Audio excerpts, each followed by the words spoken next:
Officers, I am Judge Marcus Hall. My identification is in my wallet if you need to verify it. A federal judge? Really? You expect us to believe that? You may confirm it. I am simply asking to be treated fairly. Eric, maybe we should check. No. I know exactly what's going on here. The metal cuffs closed around my wrists so hard that the sound seemed to bounce around the gas pumps. My cheek was pushed against the hot ground, and it felt like a frying pan. A young police officer stood over me and laughed at my ID like it was a joke. This happened next to Pump 3 at a place called Sunco on Road 47 with many people holding up their phones. In the short time between a heavy knee on my back and a camera flash, two thoughts hit me. First, I was still Judge Marcus Hall, a federal court judge. Second, none of that mattered to these officers who had already chosen the story they wanted. Only 30 minutes before, I had been in my office wearing a clean shirt, dark jeans, and glasses that always slid down my nose. I was reading papers that would keep honest officers awake at night. The papers spoke of false evidence, fake stops, and a culture where winning was more important than truth. The next morning, I was set to lead the biggest police corruption case our city had ever seen. Maybe that was a sign. I just call it the world warning me.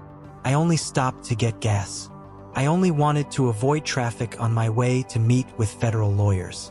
I only wanted a calm night.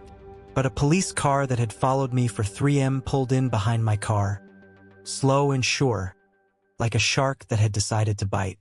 Two officers stepped out, one white named Eric Sloan, and the other named Daniel Reyes, who looked younger. They moved with fast, hard energy that you could feel even before they spoke. Eric smiled at me like a bully. Daniel looked at my hands, then at his gun like he had practiced that move many times. I turned, kept my hands where they could be seen, and spoke softly. I did what parents teach their children to do. I said, "Good afternoon, officers. I'm Judge Marcus Hall with the Federal District Court. If you need to check my identity, my badge is in my wallet." The weather did not change, but the air did. Eric's face turned red, the kind of red I see in court when someone is about to say something foolish. He sneered. "Oh, so now you're a federal judge. What next? You gonna tell us you're the president, too?" I reached slowly for my wallet, but Daniel pulled his gun before I could take it out. People ran away. Others pulled out phones to record. The station owner, Amr Patel, lifted his phone without saying a word. I followed every rule. I kept my hands up. I spoke calmly. I tried to breathe steady. None of it mattered. They moved fast.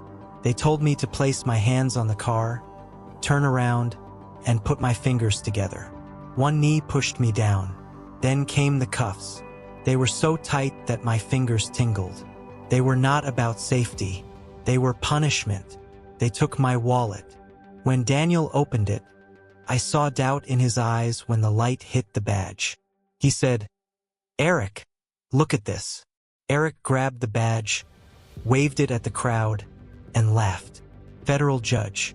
Yeah, right. And I'm the president. Nice fake." He said it loud for the cameras. Then the routine began. They patted me down, checked my pockets, and took out a bottle of pills. "What's this?" Eric asked. "Blood pressure medicine." "My name is on it," I said. He ignored me. Then Daniel pulled a small bag from his own belt and pretended to find it in my car. He held it up like a prize. People gasped. Amr said, "I got that," meaning he caught it on video. I thought, remember this moment? There's a difference between a story and proof. I was being forced into one story, but proof was rising on the phones around me. They pushed me into the police car. As we drove, I listed every wrong in my head. I did not do this to show off. I did it to stay calm.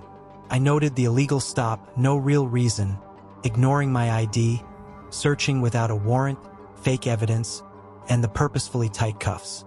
Keeping count helped me stay whole. The police station on 7th Street was cold and ugly. Inside, Sergeant Peter Long looked up when the officers dropped my wallet on the desk like a trophy. "Drug dealer pretending to be a federal judge," Eric said. Peter looked at my badge. The color left his face. He looked at me, then at the picture, then back at the badge. He knew something was wrong, but he said nothing. He simply typed on his keyboard. There is a script to booking, and he followed it.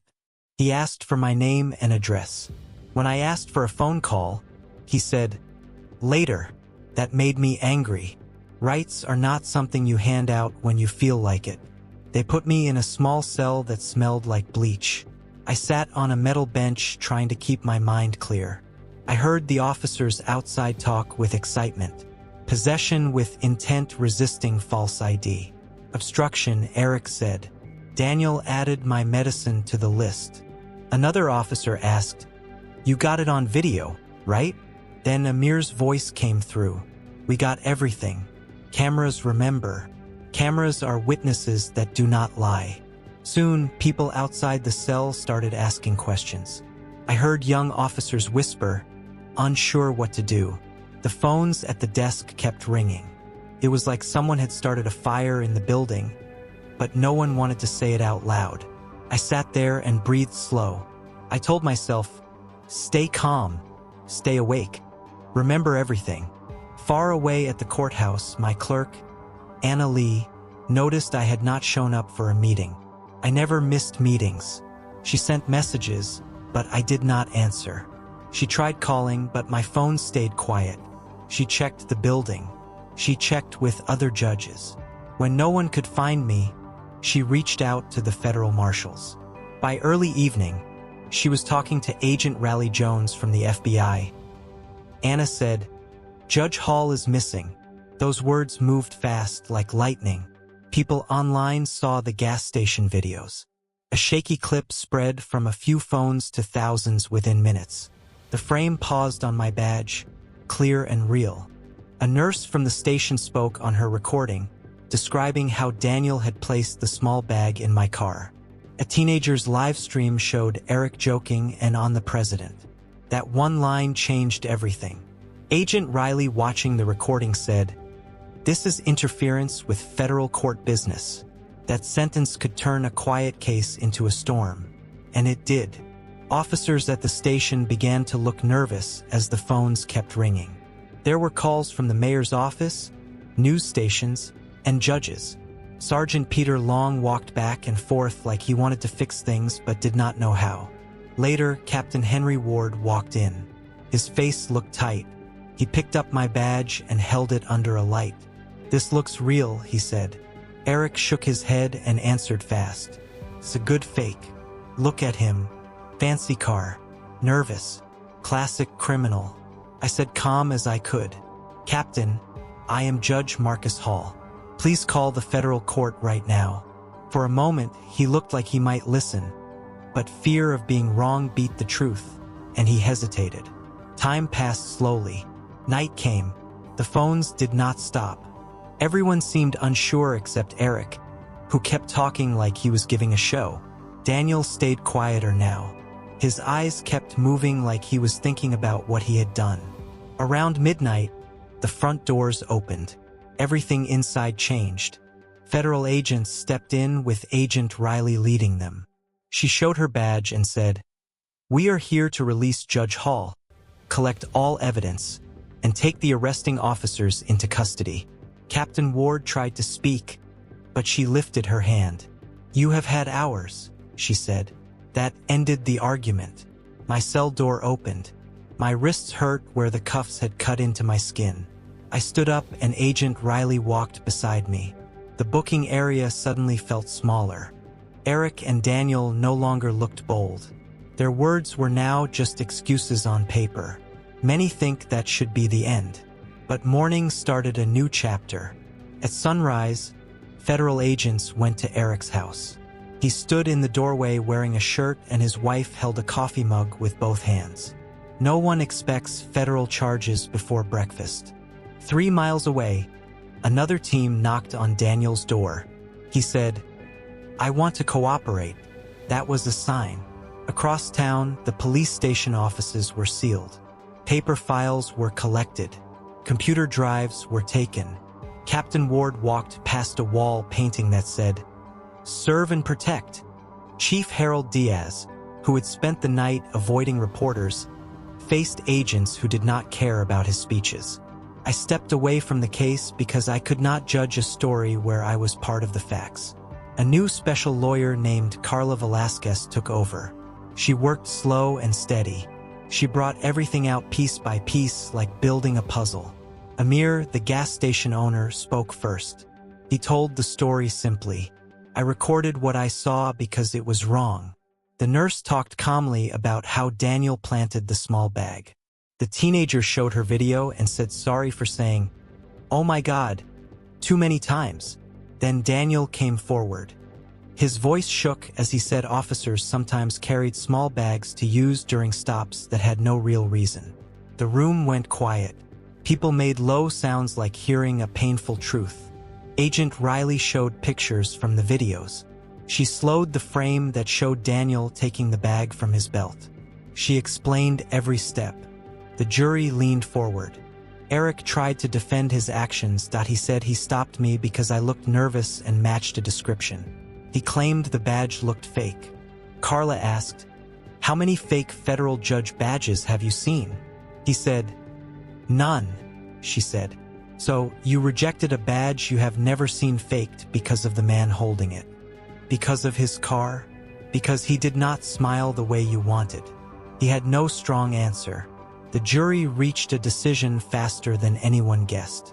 They found Eric and Daniel guilty of civil rights abuse, lying, blocking justice, and making fake evidence. Captain Ward and Chief Diaz were also found guilty because they helped create a culture that hid the truth. The police department was placed under strict watch for 10 years. Officers had to keep cameras on. All stops needed clear, written reasons. A new citizen group was made that had money and real power. People asked how it felt to walk out free. They wanted a hero ending. I did not feel like a hero. I felt whole, tired, and grateful for strangers who chose to be witnesses. I slept badly for weeks. I began to carry my badge a little higher without thinking. That is how fast fear becomes habit. The city tried to name the new police rules after me. I told them to name them after Amir, the man who decided to record. They still used my name. I gave my settlement money to help people who cannot afford lawyers when police paperwork tells lies. I began speaking with new police officers. I told them, "Your badge gives you authority but not permission.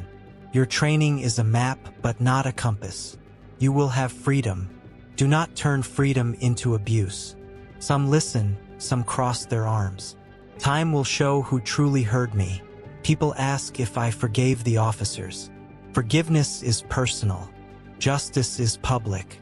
I believe both matter, but they are not the same. I do not owe comfort to men who misuse their power. I owe the truth. I keep a copy of the Constitution on my desk. The paper is thin. The promise is big. Sometimes I touch the Fourth Amendment like tracing a scar. I think about how rights only work when people say, "Wait." Read that again slowly. When I think back to Pump 3, I remember small things. The shadow of the gas station roof. The nurse shaking her head once. The teen trying to steady their phone. Amber breathing slow, knowing his video might change the night. What I carry is not the fear. It is the kindness of strangers who chose to be witnesses. The lesson is not that titles protect you. People protect you. Choices build culture. We choose every day. So now I hand the story to you. Tell me what you saw. Tell me where the line is between a mistake and a crime when someone holds a badge. Tell me if you have ever raised your phone when your heart told you to look away. Tell me if you think the system worked or if it only panicked because it chose the wrong target. Tell me how far this story travels. Tell someone who still thinks it is just a few bad apples. When you see a scene like mine, sun bright, voices sharp, fear rising, ask yourself the only question that mattered that day. Do you record courage or do you look away? Lina sat on the floor for a long time after her mother left. She felt empty and confused. All she could hear were the words from Maya. Be careful how you speak about God. Those words stirred something in her heart. She looked around her room, unsure of what to do. She whispered to herself, "If God is real, why does life feel so painful?" The question stayed with her all night. She could not sleep. She kept thinking about the warm feeling Maya brought into the house. It was different from the darkness she felt from Coco's words. She wondered why one person made her feel afraid while the other made her feel safe. The next morning, her mother came to wake her up. She brushed Leona's hair and spoke gently. "We will visit Maya today," she said.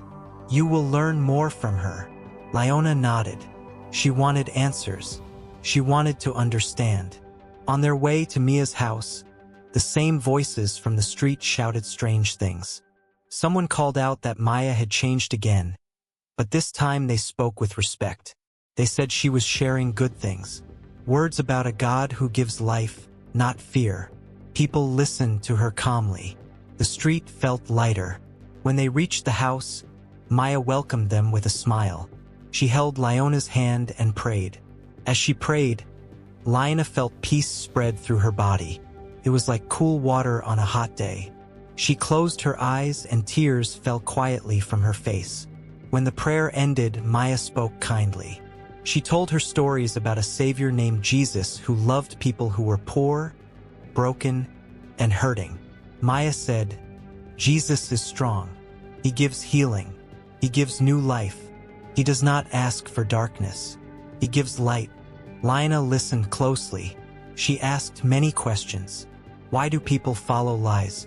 Why do some people make others afraid? Why would anyone leave light and choose darkness? Maya smiled sadly. People are often scared. They look for help in the wrong places. But when the true light comes, the darkness leaves. A few days later, news spread that Coco was seeking Leona again. This time, she claimed she had become powerful again and wanted to reclaim what she said Leona owed her. Fear returned to the village. People whispered that trouble would come. Some believed Coco, others did not know what to think. Maya heard the news. She placed her hand on Leona's shoulder and said, "Do not fear. The one who lives in you is greater than any darkness." Leona's mother felt afraid, but she stayed beside Maya. She remembered how peaceful her home felt after Maya's prayer. She knew that something was protecting them. That night, Coco arrived with a group of people. She shouted, demanding Leona come outside. Her voice sounded sharp like metal cutting stone. But when she tried to step into the house, she suddenly fell to her knees. She started shaking, screaming strange words like before. The people around her backed away in terror. Maya walked out calmly. She prayed, asking God to break every chain of darkness. She did not shout. She only spoke the name Jesus. Coco screamed louder, but she could not stand. Her body trembled as if something inside her was fighting. Maya said again, "Leave her. She is not yours." Suddenly, Coco collapsed. Her voice became weak. She cried like a child. She begged for help. The darkness inside her seemed to lose its power.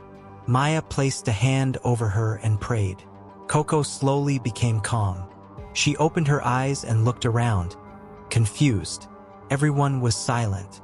Coco began to cry. She said she had been trapped. She said she had been afraid of losing the respect of people. That fear made her turn to dark power. She did not know how to escape. Maya hugged her and told her she could be free if she turned away from the darkness and followed the true God. Coco agreed. She threw away every symbol she had once used. The crowd watched as Maya prayed over her. The night air changed like a heavy cloud finally lifting. From that day forward, things in the village changed. More people came to Maya to hear her speak. They wanted to know about God's power. They wanted to leave behind the fear they had lived with for so long. Leona felt new strength inside herself. She knew she did not belong to darkness. She learned how to pray. She learned more about Jesus. She began sharing what she had learned with other children. Slowly, the village became brighter. People spoke with kindness.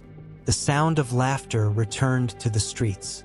One evening, Leona saw Coco again. She looked different, calm, gentle, humble. She was helping clean the public well with other women. She saw Lina and waved. There was no pride in her face, only peace. Lina waved back. Her mother smiled and said, "See what God can do." Lina nodded. She remembered the fear she once carried, the confusion, the heavy weight. Now she felt light. Later, Maya gave her a small book and said, "This will help you grow. Remember what you have seen. Remember who saved you. Do not let darkness fool you again." Lina promised she would stay on the right path. Years later, Maya moved on to another village. She said God had more work for her to do. Lina grew up strong in faith. Many people still remember the day darkness fell and light returned. Lina would often stand outside at night and look at the stars. She would whisper, "Thank you," because she knew that if not for Maya's guidance and God's power, her life would have been very different. And whenever someone in the village felt afraid or confused, Lina would say the same thing that saved her life: "Be careful how you speak about God," because she had learned that words carry power and God's name brings freedom. In informal English, a version in a different language. Just tell me.